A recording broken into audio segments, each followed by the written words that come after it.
Our next presenter is somebody who is familiar to a lot of people in Asheville. You might not know she moved to town in the first place to be an Outward Bound instructor, but she is now a successful caterer. She owns a restaurant that's, about 100 feet up the street or 100 yards. She's a two-time cancer survivor who recently rode her bicycle from California to St. Augustine, Florida to raise awareness for cancer research. More recently, she was invited to the White House as part of the Chefs in School program. And she's not going to talk about any of those things tonight. Please help me welcome Laurey Masterton.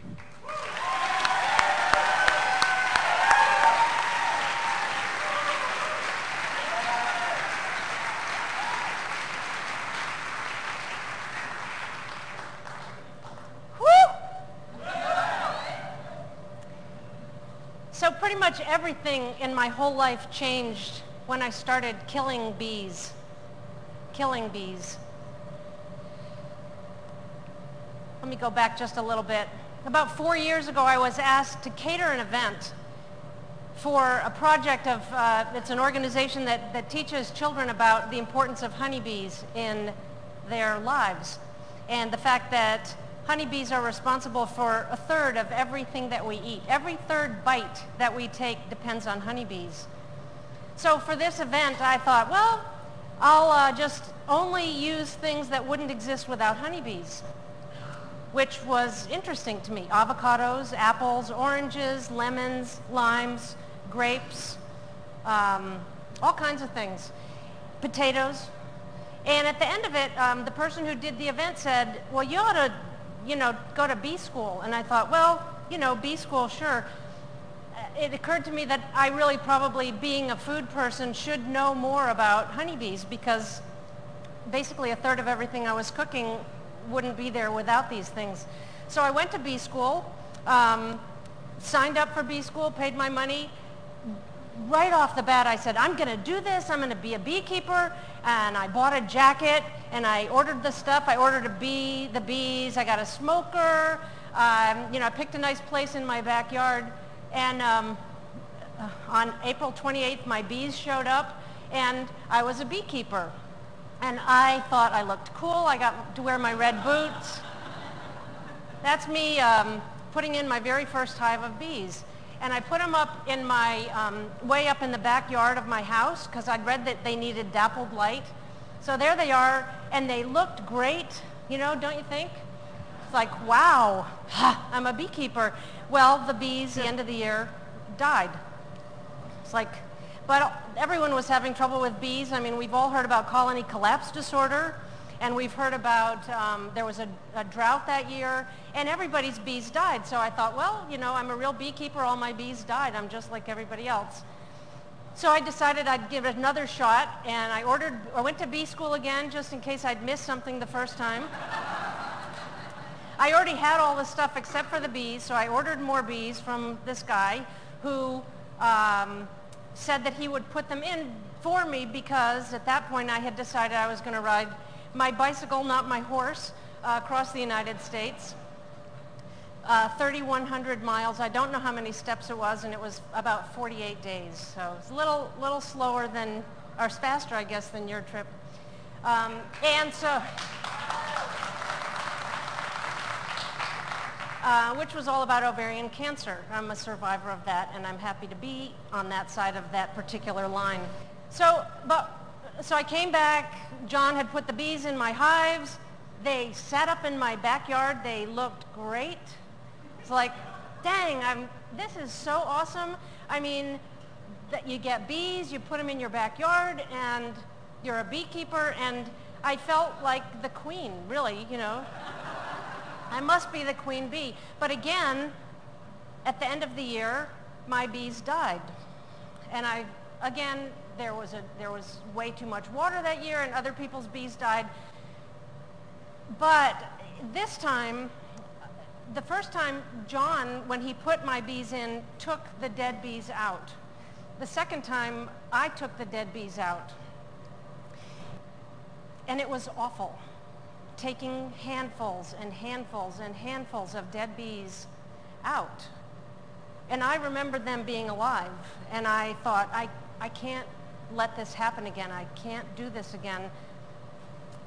And John said, you can't just have bees up in your backyard. They're living beings. You can't just ignore them. They need more. They need your love. They need your attention. You can't do it this way. I went to bee school again, but I didn't really think I needed, it's not like I learned anything in bee school except that I was determined never to have a year of dead bees again. So one thing I found out was that bees don't like being in the backyard, and they don't like being in partial shade. They like being in full sun. And so the first thing I did was I moved those beehives to my front yard. So I see them every day when I come in.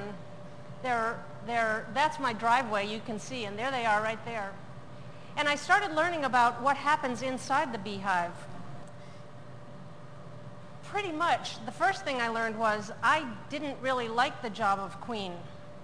The queen's job in the world of bees is she lays eggs. She lays 1,500 eggs a day, all day long, every day, for her whole life. She goes out once, mates, once. Well, actually, she mates 17 times, but it's one day or two. And then she gets the DNA. Don't get me started.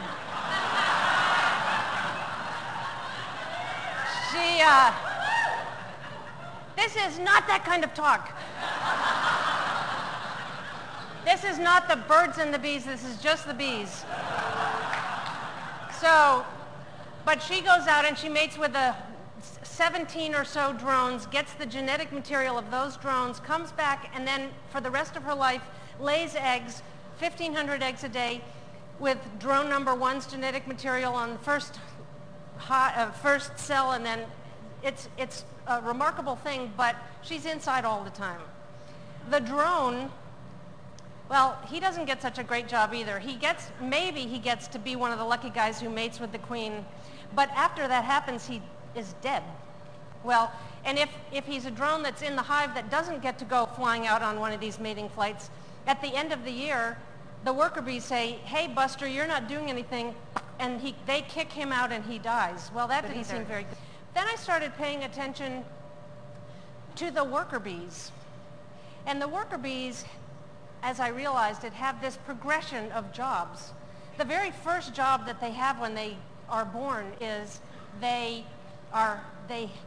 get up and they make their bed, basically. They clean out their cells, getting it ready for the next bee that's going to be hatched in that cell. And the very second job that they get on day 3 is they're undertaker bees. Now, for me, my parents died when I was young, and I didn't really get to process it as an adult, but a lot of my friends are adults, and they're processing their parents' age and dying times right now, and it's awful. I think it's a lot more sensible to get that over with, like on day 3. Now, the next job that they have, don't you think? Come on.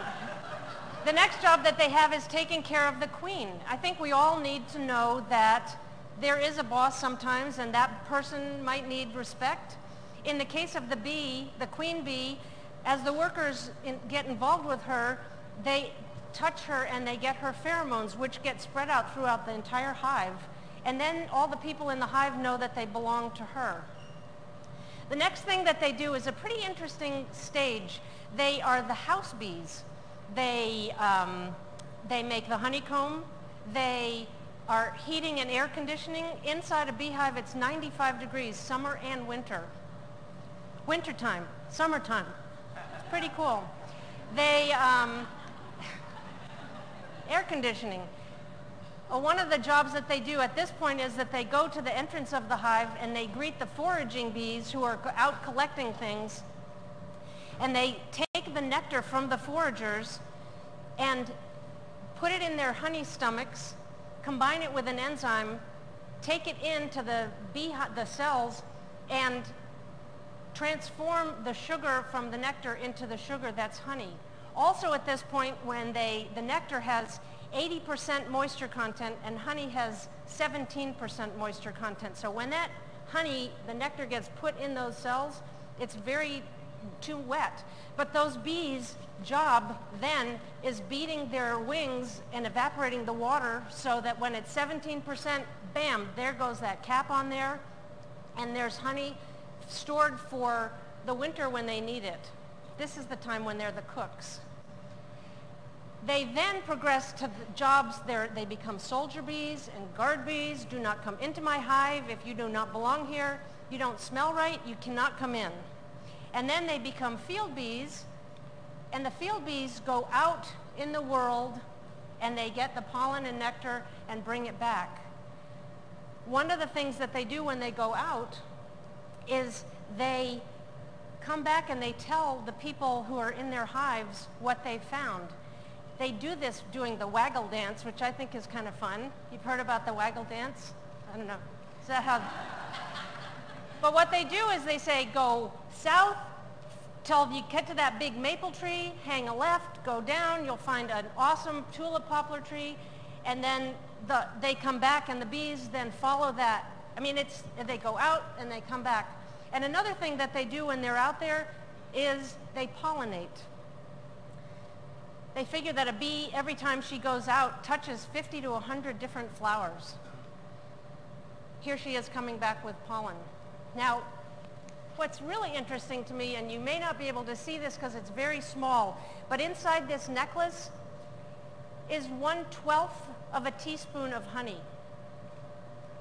1/12 of a teaspoon of honey is the amount of honey that one worker bee will make in her entire life. An insignificant amount of honey. We each eat about 1.33 pounds of honey per year. As I've been paying attention to the progression of the jobs inside this beehive, I sort of reflect on the jobs that I've had in my life. First of all, I always get up and make my bed. I'm a cook. I teach. I cook some more, but I cook inside my kitchen and out in other places. I share the messages that I find. And lately, I've been in a position where I get invited to places and tell those people about Asheville and tell Asheville about these people that I've met out there. Which to me means that right now I feel like, well, maybe I'm the pollinator. But in the course of my life, I've been the housekeeper. I've cleaned the bathrooms in my shop many, many, many times. I'm the heating and air conditioning girl, that's for damn sure, huh, Chris? I'm the cook. I do all these things. And what occurs to me is that I do not want to be the queen bee, and the queen bee is not who I am, nor is that a place that I think is a great spot to be, but the worker bee, the person who gets to go through life with a progression of responsibilities and involvements and abilities to go out and explore and come back with what she has found. The motto of my business is don't postpone joy, which means a lot to me personally for many, many reasons, not the least of which because I'm a cancer survivor twice. But if I think about how do you live a life of joy, I feel like I found the answer to that question by following what I'm learning with these bees. And we're still in year 3, which is basically year 1. And I love to say that it's next year and the bees made it. I'm praying that they do. They're a lot better off than they were. They're very healthy and strong. But it's given me enormous amounts of joy to be a part of this and to understand that this possibly is where I fit in. And even though this is a really insignificant amount of work, 1/12 of a teaspoon of work, which is one worker bee's life, this is where it lives, and I feel like it's enormously significant. So don't postpone joy. Thank you.